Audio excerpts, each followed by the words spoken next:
scrive la storia e compie un'impresa incredibile. Spugna lo stadio Luigi Ferraris di Genova e per la prima volta nella sua storia centra gli ottavi di finale di Coppa Italia Team Cup, dove affronterà all'Olimpico la Roma.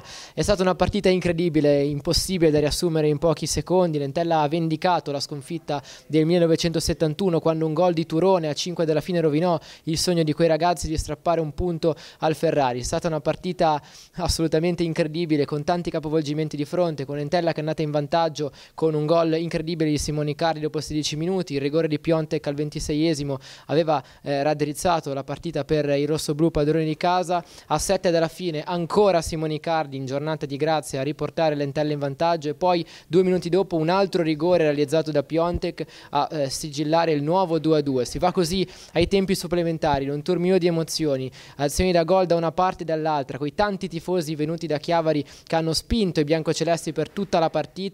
Il Genoa ancora su rigore con la Padula trova il gol del 3-2, sembra finita, non per questa squadra, non per questa Entella che nelle difficoltà si è compattata e al 120esimo con Adorjan ha trovato la rete dell'incredibile 3-3. I calci di rigore non finivano mai, si è andata a oltranza finché la Padula non si è fatto ipnotizzare dal solito grande immenso Andrea Paroni, autore di una partita strepitosa. L'Entella vola agli ottavi, vendica la sconfitta del 71 e spugna Marassi e adesso vola davvero.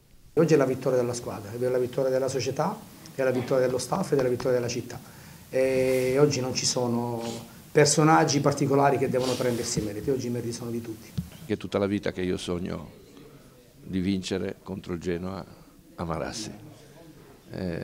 Sono un uomo fortunato perché quel sogno lì oggi si è coronato e resterà per sempre nella mia vita, nella mia memoria e oltre a dedicarla ai ragazzi dell'Entella di oggi, la dedico ai ragazzi dell'Entella di ieri perché la storia è questo e sono contento di scrivere questa pagina che vale forse la promozione in Serie B, è una pagina forse dal punto di vista dell'emozione ancora più grande.